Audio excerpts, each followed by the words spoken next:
Hello friends, आज हम बात करते हैं एक्सरसाइज 9.1 के क्वेश्चन नंबर 15 की। तो क्वेश्चन नंबर 15 में यहाँ पे एक टावर और एक हाईवे के बारे में बात चल रही है।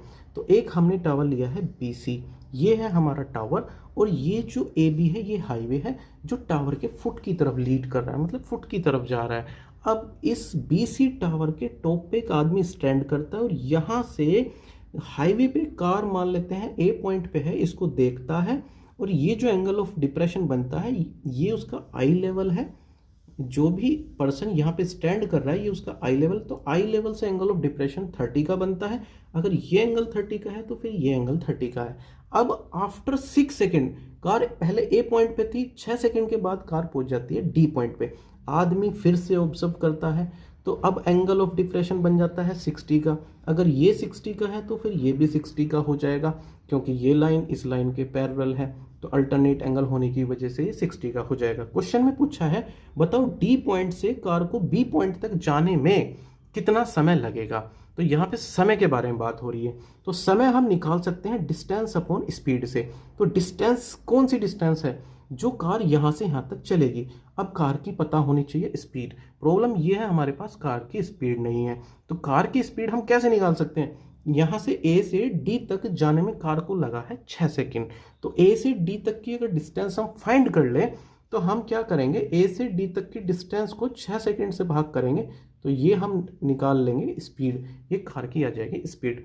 लेकिन प्रॉब्लम ये है A से D तक की डिस्टेंस भी नहीं पता।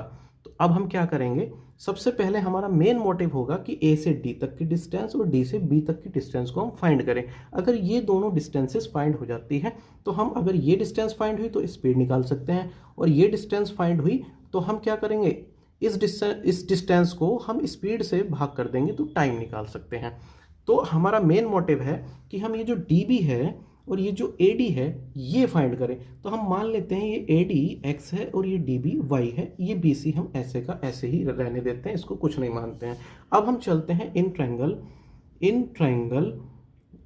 ये CBD, हमने ट्रायंगल पकड़ा CBD, ये ट्रायंगल पकड़ा। इस ट्रायंगल में हम अप्लाई करते हैं tan 60, हमने अप्लाई किया tan 60। अब tan 60 किसके बराबर होता है, परपेंडिकुलर अपॉन बेस के। तो परपेंडिकुलर क्या है यहाँ पे BC, और बेस क्या है यहाँ पे y। तो अब यहाँ से हम कह सकते हैं कि tan 60 की वैल्यू क्या है √3, और BC ही रहने देंगे और y इधर कर देंगे, तो ये हो जाएगा √3y। तो अब ये जो है हम इक्वेशन फर्स्ट मान के छोड़ देते हैं, इसका हम बाद में यूज करेंगे। अब हम चलते हैं ट्रायंगल है हमारा ये बड़े वाला ABC। अब हम ABC ट्रायंगल में चल रहे हैं और इस ट्रायंगल में अप्लाई करते हैं tan 30। तो हमने यहाँ पे tan 30 अप्लाई किया। tan 30 यहाँ पे किसके बराबर होगा, BC अपॉन बेस। तो BC है और बेस यहाँ पे ये AB है, इसको दो पार्ट में हम तोड़ सकते हैं x प्लस वाई, तो हम इसको लिखेंगे x प्लस वाई। अब यहाँ से क्या किया जा सकता है, यहाँ से अंडर ये जो tan 30 है इसको हम लिख सकते हैं 1 अपॉन √3। BC अपनी जगह पे BC है, x प्लस वाई ऐसा का ऐसा, ये क्रॉस मल्टीप्लाई करके हम यहाँ से BC की वैल्यू फाइंड कर सकते हैं। तो BC हमारी हो जाएगी x प्लस वाई अपॉन √3, तो ये हमारी BC है। अब ये जो BC है, इस BC की वैल्यू को हम इक्वेशन नंबर फर्स्ट में पुट करेंगे BC की जगह। तो हम यहाँ पे लिख देते हैं put the value of BC बराबर x plus y upon √3 in equation first. अब हम इसे इक्वेशन फर्स्ट में पुट कर देते हैं। अब हम इसको फर्स्ट में पुट करते हैं, देखते हैं अब वहाँ से हम क्या कर सकते हैं। तो ये √3y है। अब BC की जो ये वैल्यू है हमने यहाँ पे रखी, ये हो गया x प्लस वाई अपॉन √3। यहाँ से अब क्या किया जा सकता है, इसकी मल्टीप्लाई इधर करी जा सकती है, √3 की √3 में मल्टीप्लाई होगी, तो यहाँ से तो ये क्या हो जाएगा 3 हो जाएगा, तो 3y बराबर हो जाएगा x प्लस वाई। अब ये इक्वेशन है x प्लस वाई में, तो हम क्या करेंगे, x वाले एक साइड रखेंगे, y वाले एक साइड रखेंगे। तो यहाँ से हमारे पास इक्वेशन थी 3y बराबर x प्लस वाई। तो हमने क्या किया, y वाला टर्म y वाले साइड उठा दिया, तो यहाँ पे इधर जाएगा तो ये माइनस का हो जाएगा, 3y में से y जाएगा तो ये 2y हो जाएगा, बराबर में हो जाएगा x। अब यहाँ से क्या कर सकते हैं, ये जो y है उठा के x के अपोन में कर सकते हैं, तो यहाँ 2 है तो 2 ऐसे का ऐसे ही रहने देंगे, और y उठा के हमने x के अपोन में कर दिया, तो ये हो गया x अपॉन y। अब 2 के अपोन में कुछ नहीं है तो ये ले लेंगे हम 1।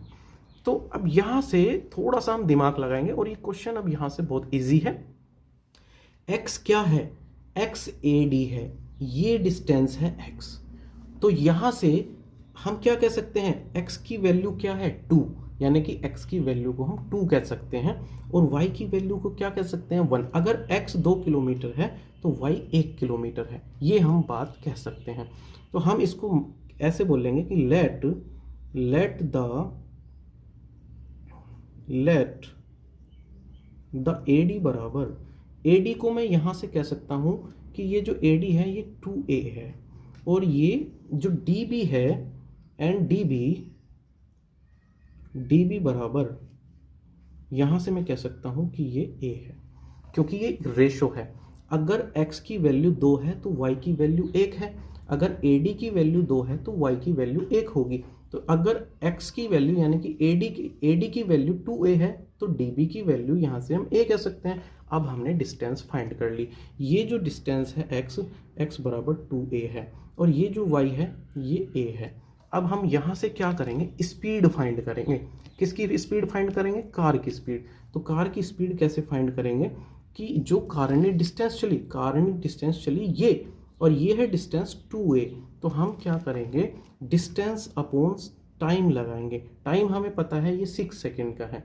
अब यहाँ से हम क्या कर सकते हैं? 2 एकम 2, 2 तिया 6, तो स्पीड कह सकते हैं A/3। तो ये हो जाएगी कार की स्पीड। अब ये कार की स्पीड हमने निकाल ली है। अब हमें निकालना है क्या? जो क्वेश्चन में पूछा है, यहाँ से यहाँ तक जाने का समय, कार को कितना समय लगा। अब हमें पता है यहाँ से यहाँ तक तो डिस्टेंस है A, तो अब हम इस डिस्टेंस को स्पीड से भाग करते हैं। तो हम टाइम निकाल रहे हैं D से B तक जाने के लिए। तो डिस्टेंस है A, और यहाँ पे स्पीड, डिस्टेंस को स्पीड से भाग कर रहे हैं यानी कि A/3 से। अब ये एक फ्रैक्शन है, ये एक नंबर है, नंबर के अपोन में एक फ्रैक्शन आई, तो हम यहाँ इसको यहाँ पे ला सकते हैं। तो ये हो जाएगा 3A/A। A से A काट सकते हैं, तो उस हिसाब से ये हमारा हो जाएगा 3, और 3 सेकेंड, यही हमारा आंसर है। अब हम नेक्स्ट वीडियो में नेक्स्ट क्वेश्चन करते हैं।